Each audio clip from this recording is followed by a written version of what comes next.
How's it going, everyone? Today I am going to sit down with the founding leader of Lad Society, Tom Sewell, just to ask him a few questions about the organisation, where he thinks it's heading, what are the goals of the organisation, what's the founding principles, all those kind of things. So, thank you very much for joining us, Thank you for having Mr. Thomas Sewell. Do you like Thomas or do you prefer just Tom? Tom's fine. Tom's fine. All right. So let's just start. Can you just give us an overview of what Lad Society is, why you started it, where it's heading, just a general overview for someone who maybe hasn't ever heard of Lad Society before? Well, Lad Society is the building block of our future community. So in this country, there is many ethnic communities. You've got the Jewish community, you've got the Chinese Australian community, you've got the Islamic Australian community, all these sort of some would call them fifth columns, but some would say that this is part of diversity and multiculturalism. But there's really no sort of European community, community of sort of like, what do you define it as? Like, white Australians or Aussie Australians? I mean, there's so many colloquial terms. We don't actually have a sort of homogenous community with its own interests, with its own community goals. No one's really looking after us. Originally, that was what the political party or the political system was for. But it doesn't really exist anymore. If you asked an Australian 50 years ago, who's the leader of your community, they would say, oh, the Prime Minister. But I don't think that there's a political solution to a lot of the problems that we face within our community. So Lad Society is first and foremost a men's society. That's not going to be like that forever. There is always going to be the boys club element of what our community is going to build. But we want to provide services to men. We want to provide a job network. We want to provide a space for people to air their views and air their opinions as to the direction that this country is going and how we can actually be productive in solving these problems. So, we have a gym, we have a bar, we have social nights, we have community events, we have seminars as well, so educational seminars, fitness seminars, job and networking seminars. We do everything that we can with the membership and with the space that we've got. As the project expands and grows, our idea is to provide more services to build a greater community, and with the more people involved, the more skills and trades and network that we can do. So it just bleeds out from there. Okay, so that gives us a good understanding of where you're coming from. It's a good idea, I think, because there is no real white European community group at all out there. I mean, the mainstream media. There are individual European community groups. So there's like the Croatian Australian community, there's like the Greek Australian community, there's like the Macedonian.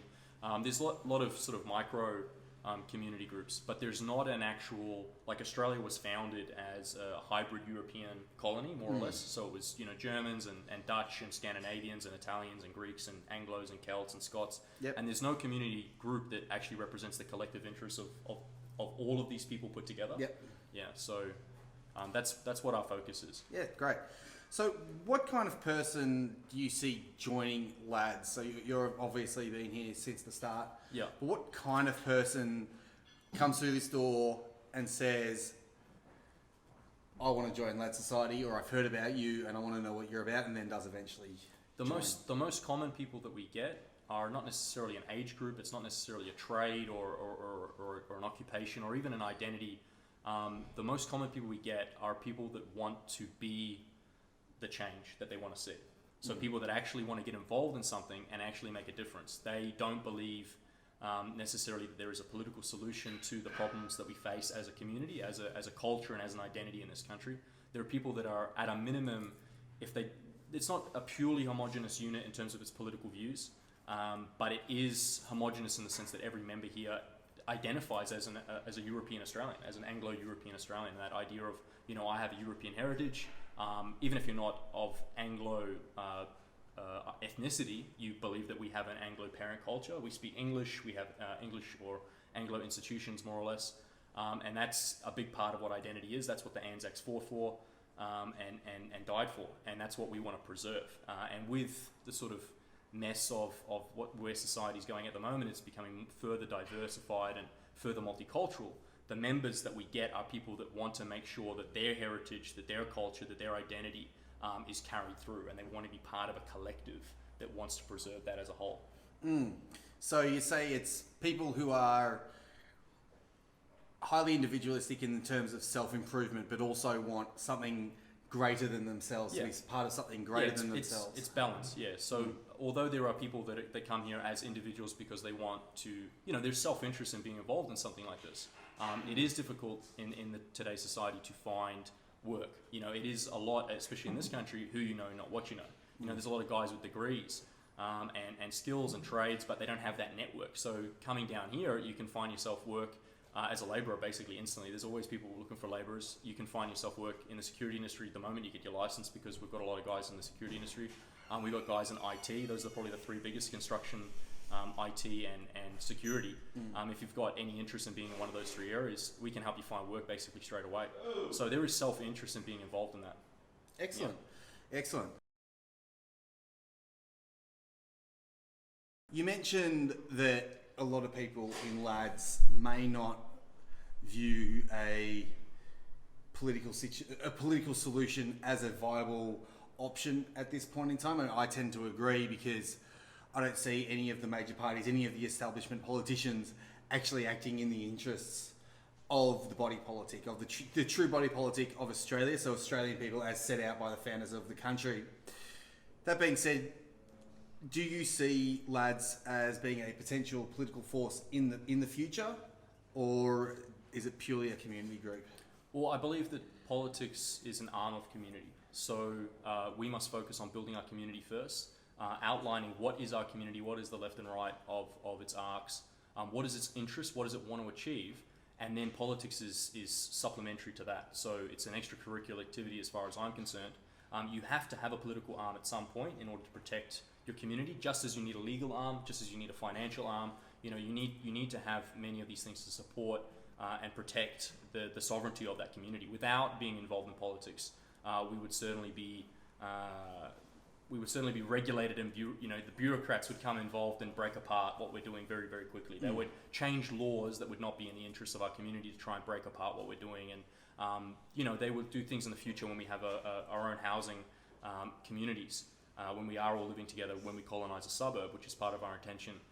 They would certainly be looking to diversify that suburb specifically. They will target us. They'll put community housing full of refugees in our areas. So we need to make sure that we have politics at the same level as our development in the community, and it doesn't need to be any more than that. So while we're small like this, there's absolutely no reason to have anyone involved in politics, because at the moment the only harassment we're really getting is from low-level councillors and some state bureaucrats. And there's really not much that we could do about council bylaws and stuff anyway. So it's not something that we need to waste time, money, and energy on.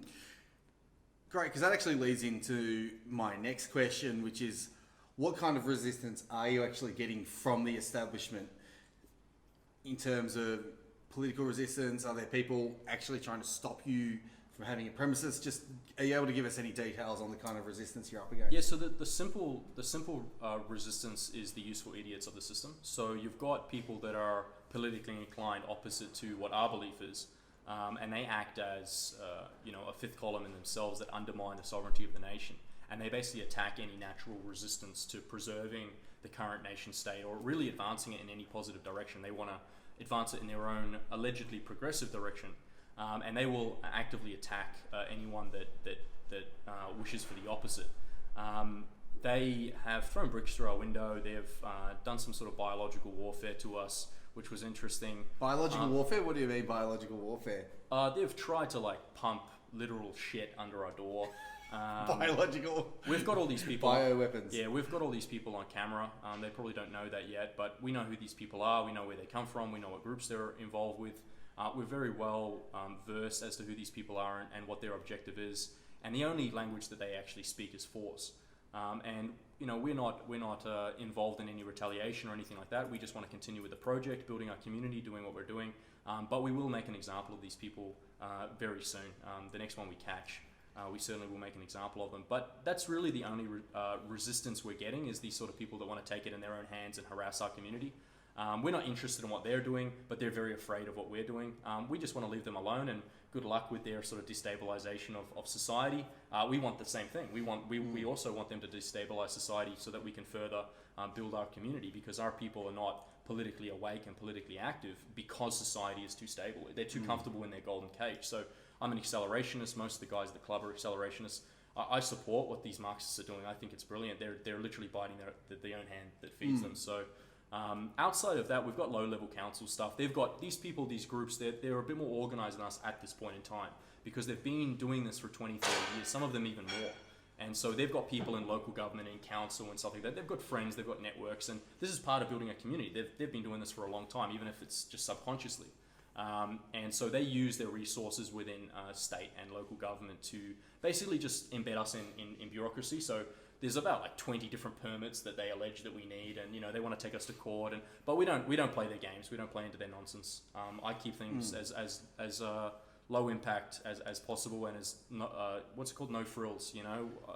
We do what we need to do to stay alive and stay afloat. Yeah, so you're basically keeping as low a profile as possible while still getting your message out and building the community, which I think is a really good thing, because one of the major things that we are missing in Western society especially is a sense of community and a sense of belonging to something that is greater than ourselves. Yes. So it's not just individual, which is really important. Obviously, I'm an individualist in that I believe that the rights stem from the individual.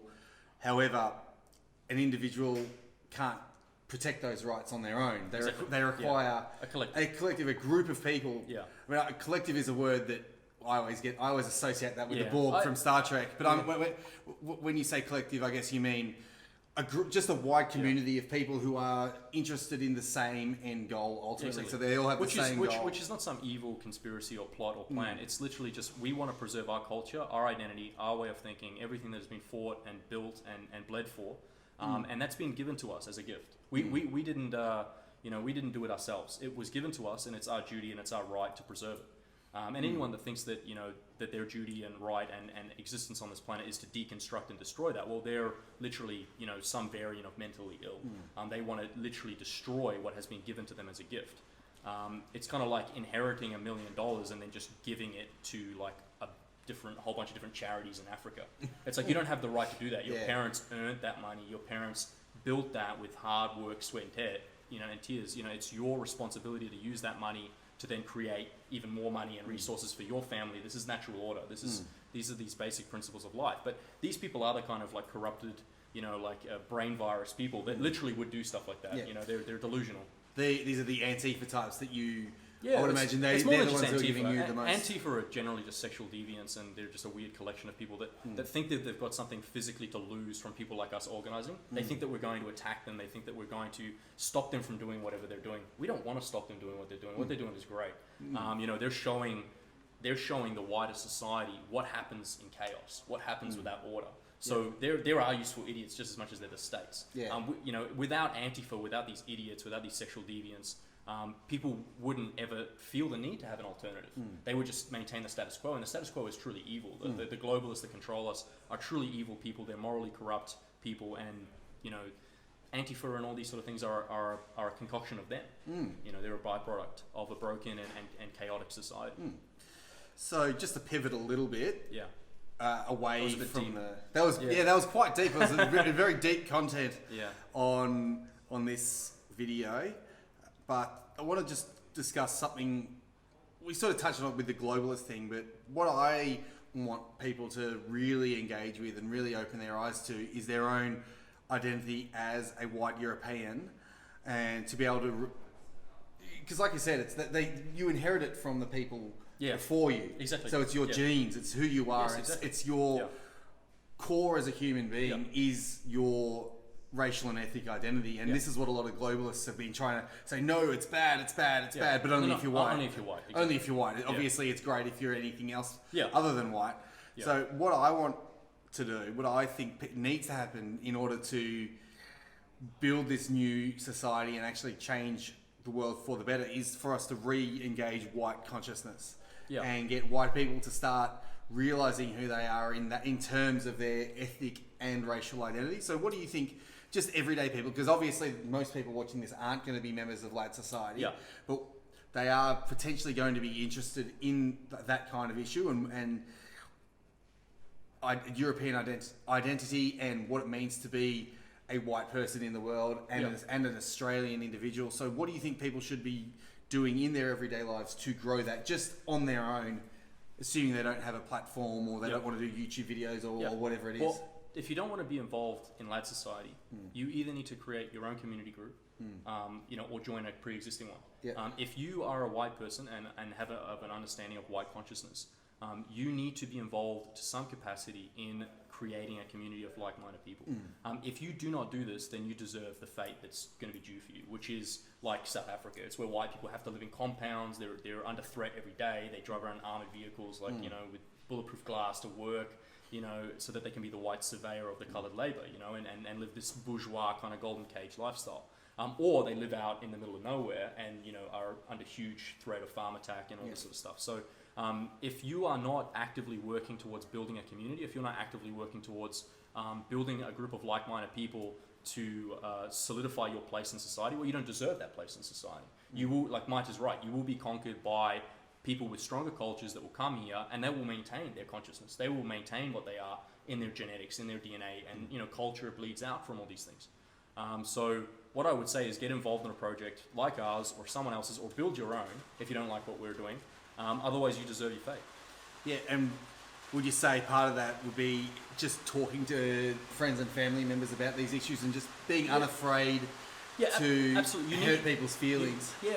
You shouldn't go out of your way to agitate and hurt people's feelings, but you should never apologise for what your view is. Yeah. And this is a rhetoric that's used a lot, but what does it really mean? We should never apologise for the fact that, yes, I am of European descent, I am of a culture, I am descendant of this, and I want to preserve that. And I mean, and that doesn't mean, but this is what the deconstructionists on the left will do, is, they will say, oh, that means you hate people that aren't like you. No, it's nothing to do with that. I mean, I hate that which threatens what I love, but I don't hate any individual person because they happen to be slightly different to me. That doesn't bother me. What I do hate is white people that are ethno-masochistic. They purposely go out of their way to try and destroy their identity. And I have an expression, and it's quite common in the club, and that is the trash takes itself out. These people are genetic trash, these white people, and they take themselves out. They don't have kids, and if they do have kids, they make sure that those kids don't have kids. They turn them into funky social experiments, and they make them do drag and dance on stages with gay bars and all this. So these people are genetic trash. Should you say he's not saying that he hates them because they are white. He doesn't like them because of the actions that they partake in their whiteness, in their own self-belief. They want to destroy themselves. They want to destroy themselves. Yeah. There is an active. It's not a conspiracy. There is an active attack against white homogenous society, and the reason for that is because when we're actually organised and when we're together, we're very, very strong. And history's proven that many times. That when a European country, whether it be a hybrid or a singular European country, actually actively works for their own interest, well, they reshape continents, and they expel people that are, not very nice to their society. They get problems solved. And that's what the people that are in charge of us at the moment, that's what they don't want. They don't want white people to network, be organized. They want us to just be consumers, just pay your tax, be quiet, accept your replacement, because you're a threat. All these other people, the multicultural diversity society, it's not a threat to the system. It'll be in such chaos with each other. So many fifth columns fighting each other for space in the society, that people at the top can continue making money. And this is what the useful idiots on the left don't actually understand. Yeah, that's right. So,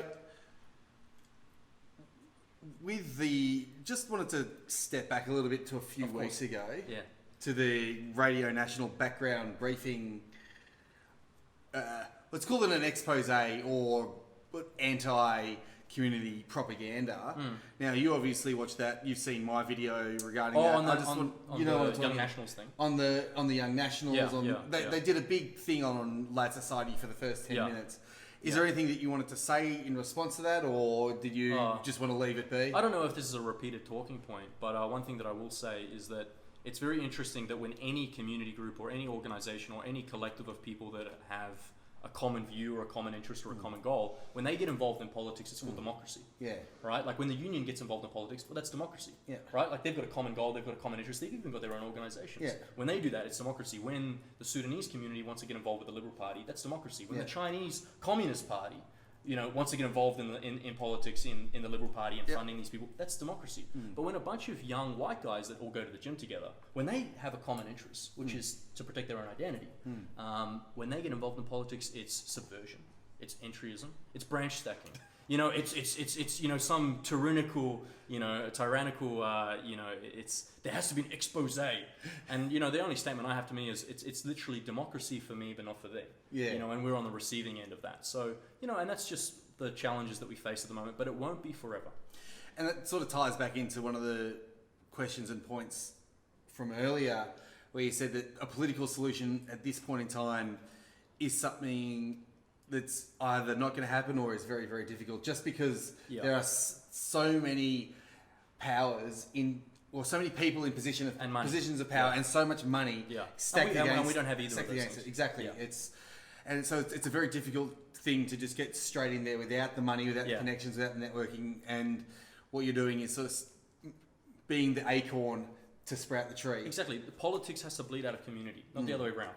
Yeah. Yeah. So, everyone that looks at historical examples of success within nationalism and all this sort of stuff, they always point to all these political successes, but what they don't realize was it was a homogenous society, or a near homogenous society. We're not. And we're not a politically minded homogenous society at that. Yeah. And we haven't gone through a process of decay yet. We're still living in the golden cage. So we're not living in this disgusting Weimar circumstance.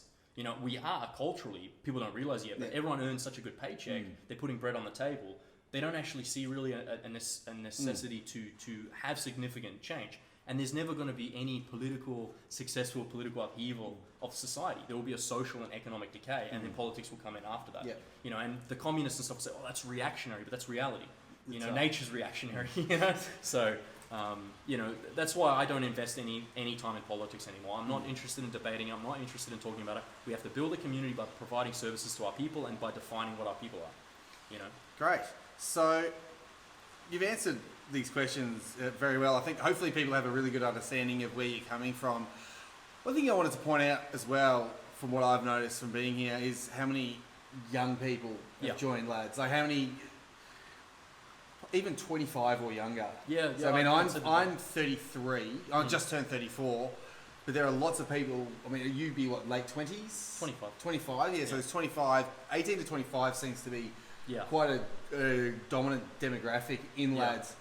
I think that comes from the fact that the way that our society is structured economically, especially with finance and housing, mainly that housing bubble and regulation keeping new businesses from starting, and there's a whole lot of things going into it, but it's basically structured against the younger generation. There is an intergenerational war at the moment in our politics. That's not the be all and end all of our political issue, and that's just a circumstance that is parallel to the whole globalist system and the failure of democracy. The reason why we have such a young demographic is because they call it Generation Zyklon. I don't know if you've heard this term before, but Generation Zyklon is like the young are coming out of high school and they're more extreme every year.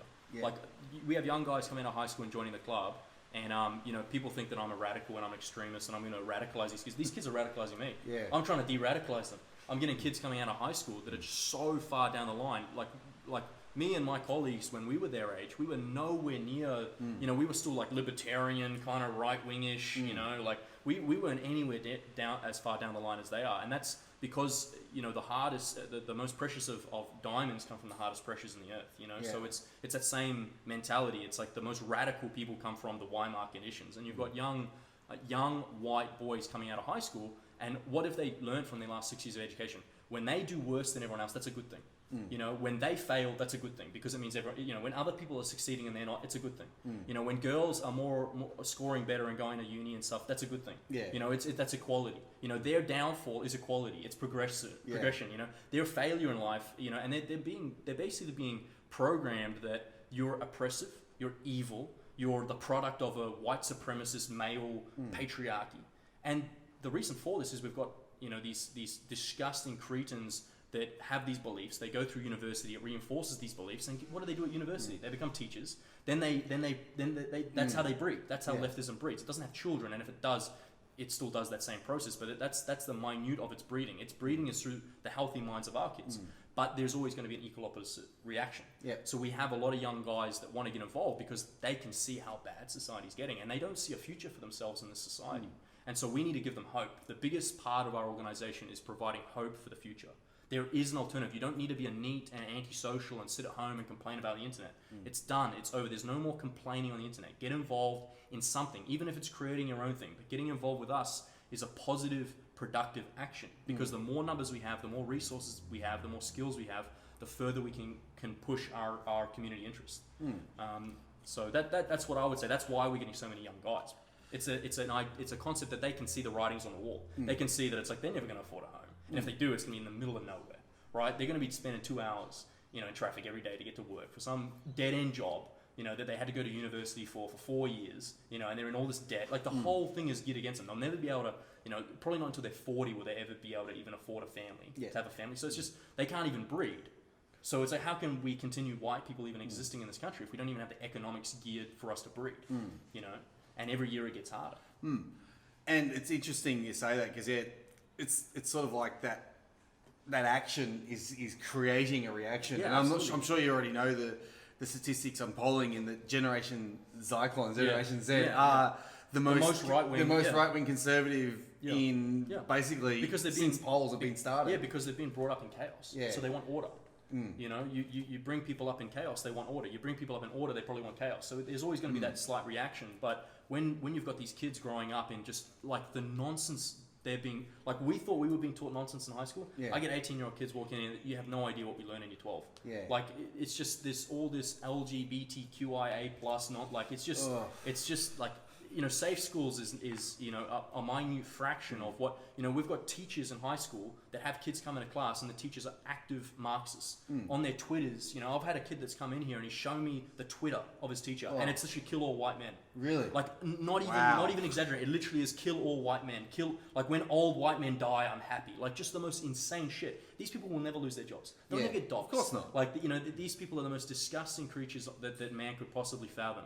And they're in school teaching the kids. Yeah. So you're going to get that reaction. That in mind, do you have plans to start a community school through Lads? Absolutely, absolutely. So I haven't gone into too much depth in the interview about what our long-term plans are. We can talk about it another time if you want to actually go. I can summarize it. Every institution that you currently use, every institution that you need to raise a family, every institution that you're putting commerce through, we are going to, as a process, we're going to write down a hierarchy, or we've already written down a hierarchy of needs, so to speak, and we're going to start ticking them off. So in the future, we are going to have our own school. We're going to have our own trade institutions. We're going to have our own businesses. We're going to have our own gas station, our own food supply, our own farming network, our own everything. We're going to control everything that we can at every level that we are. So while we're 300 guys nationally, there's only so much we can provide. We're still providing a lot more than what happened 2 years ago when there was nothing. When you just go through the street and go Aussie, Aussie, Aussie, Aussie, oi, oi, oi, and achieve nothing. We're providing so much more now. And in 2 years' time from now, we're going to be providing even more. We're going to create our own parallel society. That is the principle of what we're doing. And it starts with the boys' club. The families will get on board soon and will change from, a boys' club into an incorporated community organization. Yeah. Fantastic. So any final pitch or any final words for someone who might be on the fence? Maybe they haven't come down yet. Just what would you say to these people if they are interested in joining, or if they want to get on board? What should they do, or what can you offer? The two things I'll say is one, I've never tried to be a salesman for this project. I'm telling people what we're going to do. They don't have to join us. Yeah. All right. I don't want anyone coming down that's on the fence. All right. You either want to be part of something, you want to be part of the change you want to see, or you want to sit at home and complain.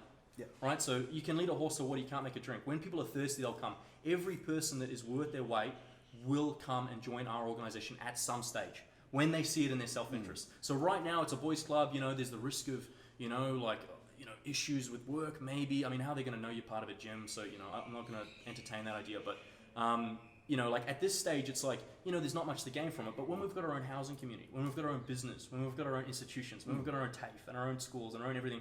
And you're sitting there as a young parent, and you've got a couple kids on the way, and you're struggling with the bills, and you're struggling with everything else that's going on in your life, and then your kids are going to these fucking disgusting schools. Then you're going to realize, hey, maybe I'll just send my kids to these schools, and we'll get all these moderates when things get when we're more established, we'll go from getting radicals and extremists to getting moderates, because we'll get people, and this language. You hear a lot of moderates say, oh, why'd you move out of Broadmeadows?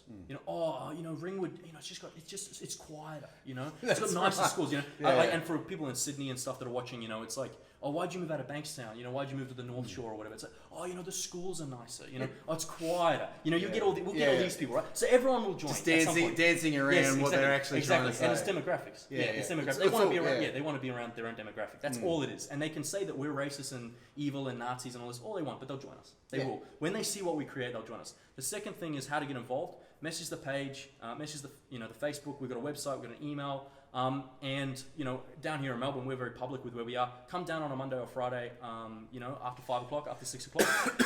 Come down and get involved. Just come down and see the kind of guys that are involved and see if it's something you want to be a part of. Excellent. Tom, thanks so much for joining us. Thanks for the interview and all the information. I hope the viewers found that interesting and enlightening, and you know where to go. Just go to ladsociety.com. Yeah, we got Lad Society at Proton Mail. I'm pretty sure it's ladsociety.com. We've got the Facebook as well. I'll put all the contacts in the description below. I'm like a technological boomer, so I don't know what it all is, but it's organised. It's the worst generation, the boomers. No, that's not spiritual boomer. Hashtag not all boomers. Yeah, not all boomers. I've got boomer fans who they know that I'm teasing. That's all good. Yeah. All right. Anyway, thank you so much for watching us, guys. I really hope you enjoyed the content. Don't forget to click the subscribe button if you haven't already, or go and check out all my other stuff. I don't normally do interviews like this. My other videos are slightly different. And if you like them, you can then click the subscribe button, click the bell if you want notifications, and I'll see ya when I see ya.